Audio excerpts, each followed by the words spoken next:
Hi everybody, I'm Nancy G. Baker. Today I want to share with you something I do almost every weekend, and it's a recipe, but it's also a life hack and a health hack. Each weekend I will take a family pack of chicken and I will boil it. I put a little bit of seasoning in it, but really I try to keep it neutral because here's the thing. Chicken is a pretty versatile dish. You can make stir-fried chicken, you can make chicken gumbo, you can make chicken salad, or take it and put it on top of salad. There's so many things you can do. And so I like to prep the meat in advance, store it in the refrigerator for a couple days, and then I'll freeze what's left over because you can pull it out of the freezer when you need something to make a quick meal.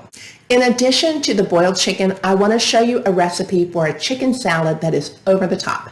I got it from Lisa Bryan. She has a YouTube channel, Downshiftology. I'll put the link below. She has a lot of great recipes, but this one, she has a spice that I didn't know about and didn't use until I watched her recipe on chicken salad. So I highly recommend it.